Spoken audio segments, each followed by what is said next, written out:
Welcome to ప్రజాగాలం. నేను మీ దండపాటి కోటేశ్వరరావు. తెలంగాణ రాష్ట్రంలో ఏం జరుగుతుంది? బీఆర్ఎస్ ఖాళీ అవుతుందా?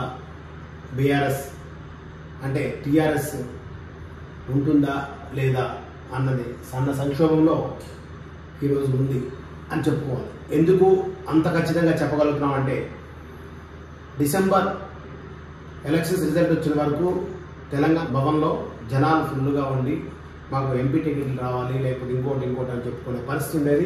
కానీ ఈరోజు చూడు, ఖాళీగా తెలంగాణ భవన్ నాడు కలకల నేడు వెలవెల. తెలంగాణ భవన్లో నేతల సమితి కరువు, ఎన్నికల షెడ్యూల్ వెలువడగానే ఆశావాహంలో కలకలాడేది. మీడియా సమావేశానికి ఇద్దరు ముగ్గురు మా పార్టీని చర్చనీయాంశంగా మారింది. అంటే పరిస్థితి ఎంత దారుణం అయిపోయిందంటే, కవిత అరెస్ట్ తర్వాత బీఆర్ఎస్లో టీఆర్ఎస్లో పార్లమెంట్ అభ్యర్థులు కరువయ్యారు. ఆరూరు రమేష్ వరంగల్ నుండి ఎర్రబెల్లి దయాకర్ రావులు తీసుకొచ్చి అక్కడి నుంచి మళ్ళీ కేసీఆర్ నివాసాన్ని తీసుకెళ్లి మాట్లాడిపించిన తర్వాత కూడా బీజేపీలో చేరడం జరిగింది. ఈరోజు సికింద్రాబాద్ శాసనసభ్యుడిగా ఉన్న పద్మారావు గౌడ్ ఈరోజు మళ్ళీ పార్లమెంట్ అభ్యర్థిగా పోటీ చేయాల్సిన పరిస్థితి వచ్చింది. అంటే పార్లమెంట్ అభ్యర్థులు ఉన్నారా లేరా?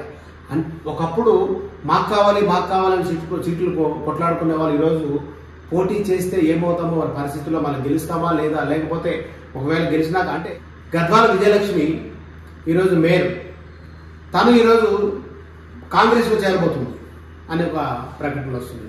అంటే పరిస్థితి ఎలా?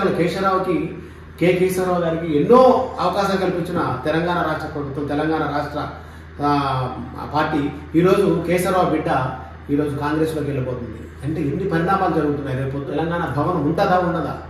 మొత్తం భవన్ కూడా మూసే పరిస్థితి ఉందా? అభ్యర్థులు కరువు అయ్యే పరిస్థితి ఎందుకు వచ్చింది? కేసీఆర్ ఇంకెప్పుడు బయటకు వస్తారు? ఎప్పుడు మాట్లాడతారు? ఎందుకు? ఏం జరుగుతుంది? అయితే కవిత అరెస్ట్ నిజమేనా? కవిత అరెస్ట్ అయిన తర్వాత అవన్నీ నిజంగా జరిగాయా? అసలు లెక్కర్ స్కామ్లో ఏం జరుగుతుంది? ఈ అన్ని పరిణామాలు దృష్టిలో పెట్టుకున్నాక పరిస్థితి చాలా తారుమారుగా ఉంటే ఈరోజు తెరాస మూతపడిపోయే పరిస్థితి ఉందా? అంటే యువరాజు అనుకున్న వ్యక్తి కేటీఆర్ రేపు పొద్దున్న ముఖ్యమంత్రి అవుతాడా లేదా? ఇంకా అసలు ఆ అవకాశం ఉందా?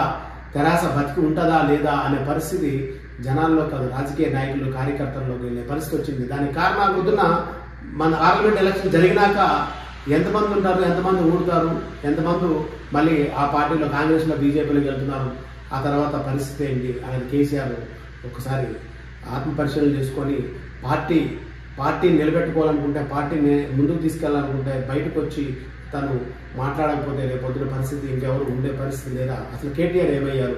కేటీఆర్ ఎక్కడ మాట్లాడట్లేదు, ఏం జరుగుతుందని కార్యకర్తలు సంక్షోభంలో ఉన్నారు.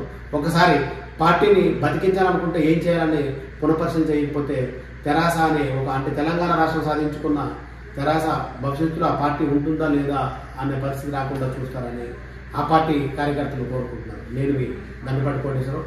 అందరికీ నమస్కారం.